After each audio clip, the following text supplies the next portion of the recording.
Yes, indeed. It's the Jim and Terry Show without Jim for one more podcast. He should be returning this Thursday. Hobbit Hole Studio will be the place where the action goes down. Catching up on all things Jim from his 3 weeks in absentia. In the meantime, picking up a loose strand to what I began a couple of podcasts ago, which was how to create music, or how I create music, how I produce music. And I had introduced some of the elements that I used in a song that was in the early stages of development. Well, now I have sent all those parts pre-mixed as a backing track to my good friend Keith in Middlesbrough, England, the UK. And after several email exchanges, he sent some files. He sends them to me via email attachments, and I just plug and play and cut and slice, dice and slice, put some effects on, process them, produce it, and out the other end comes what we hope is a listenable tune. So just to refresh your memories, if you went back a podcast or two, you could refresh your memory with all the elements that I used in the discussion of all the synth work that I provide as a starting point. Usually hints at chord progressions and melodies, and Keith runs with some of that in his vocal melodies. And of course, he chooses the lyrics, the thoughts that he's going to express. All of that has now been done and sent back to me for me to put into the original file.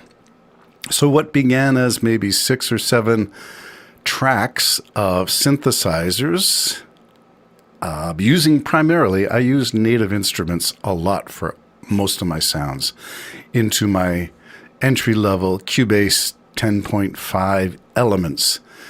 And then I start working with effects to, once I get that all placed and relative balance of things, relative volumes, relative panning, then I will begin to look at the output file where it all goes to stereo out and find out what kind of multi-band compressor I'm going to use to try to bring out the best and sparkle it up a bit. Anyway, I thought I would show you a couple of things. One, I suggested that I usually use a synthetic bass as a placeholder, and that Keith usually does his own thing with bass. And I usually sub out the synth bass for his real bass, his electric bass recorded. And so that's there. And sometimes I mix the original synth bass down and just to give it a presence, and that's what Keith suggested for this one too. As well, I'm going to show you how that ambient texture, that just flavor of something at the beginning and in the middle, how that became automated with sweep filters, the EQ filters, and what that does to the original sound. So I'm going to play around with that. And finally, unaffected vocal track. Most of the time, Keith doesn't like to hear himself dry. He likes to put an effect, a space, reverb, something simple like that, just to give it a fuller sound. I always ask him to send me the vocals, send me everything dry, so that I can put my own effect on it. It's really hard to get something to sit in a mix that's already been affected. So dry, how dry I am, is the operating principle in mixing these things, but Keith does what Keith does, and sometimes it's hit and miss, and you do the best with what you got. And the results are usually a little, not wonky, but iffy, because some of them are already pre-mixed with a vocal effect baked into the track. Very difficult to produce something that's already got it done. Invariably, stuff you try to do is going to pull out certain frequencies that you didn't want, make it sound tinny or too fuzzy or in some other way distorted. It's tough on the producer, which is me. So I'm going to put it all together here, give you some examples, and then end up with a final tune and fade to the outro. That's the goal. Here we go, the Jim and Terry Show. Terry, the last time, the solo podcast before my good friend Jim comes back in the hot seat, picking up pieces to how a song gets produced. Here we go. First up, the ambient texture and how it changed.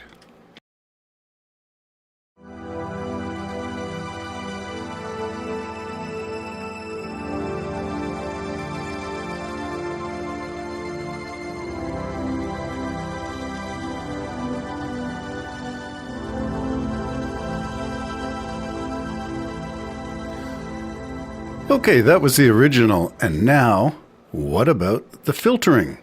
Using a sweep filter to emphasize using automation, certain frequencies. Here it is.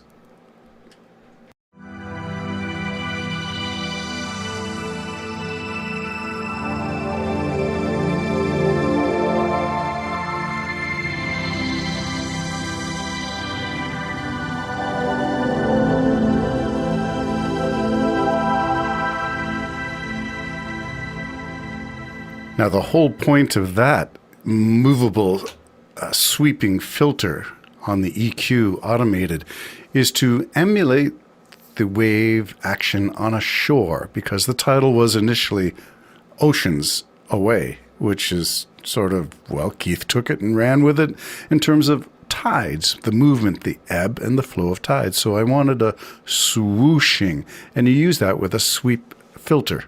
And that's what I did there, to give it some movement. All right, what else have we did? How about original synth bass substituted for a real bass?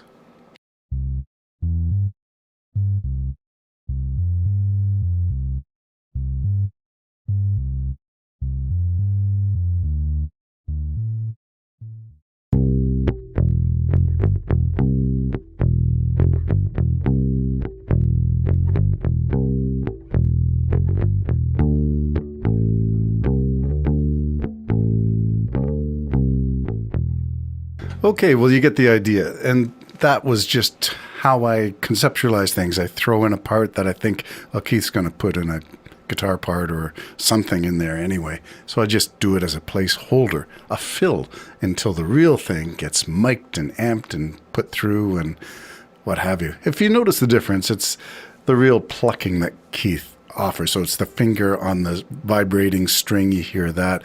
And the whole notion that it is a performed instrument rather than me plunking on a keyboard with a synth sound. It was just a placeholder. Gets the idea done. Now, what about guitars? There's the guitar, original raw file, and the guitar affected. Here we go.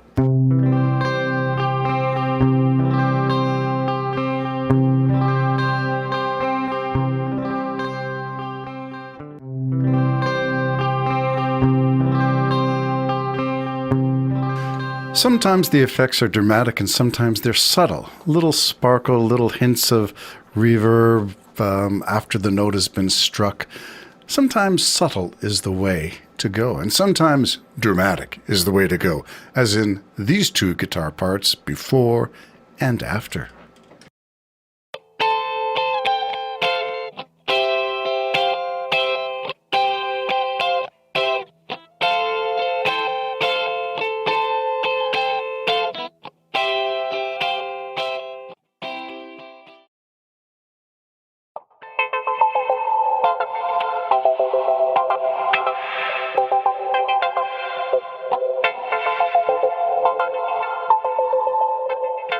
Well, regardless of whether you like that particular effect that I selected for that guitar part or not, the original part was fine as it is. It just didn't contribute to any meaningful flavor.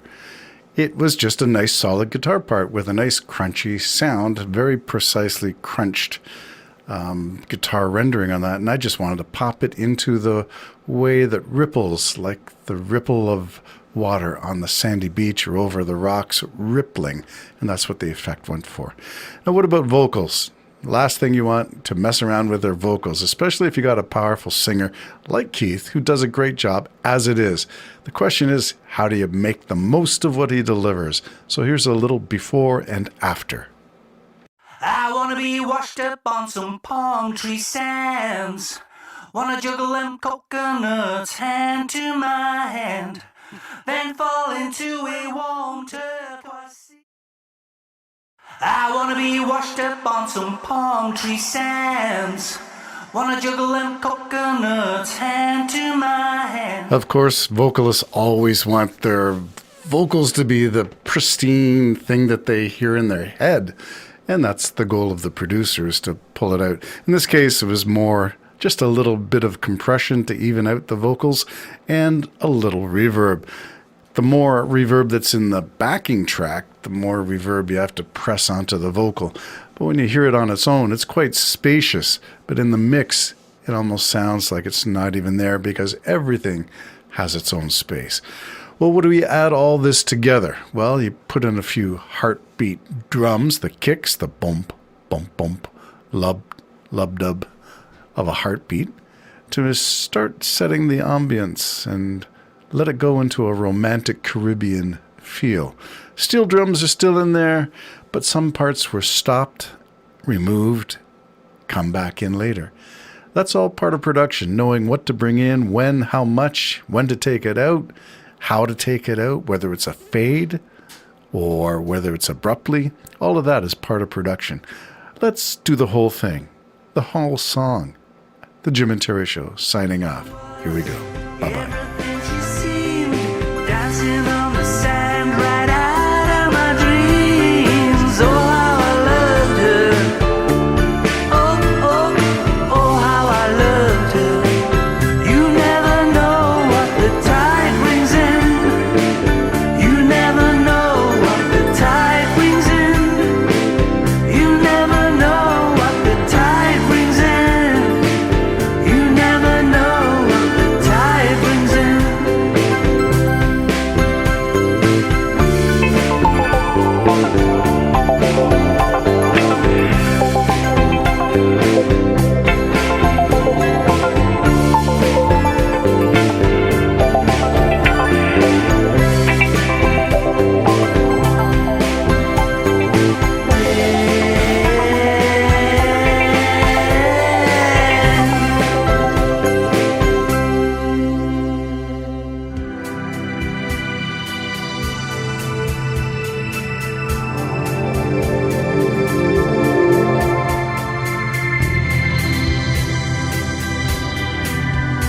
Thank you.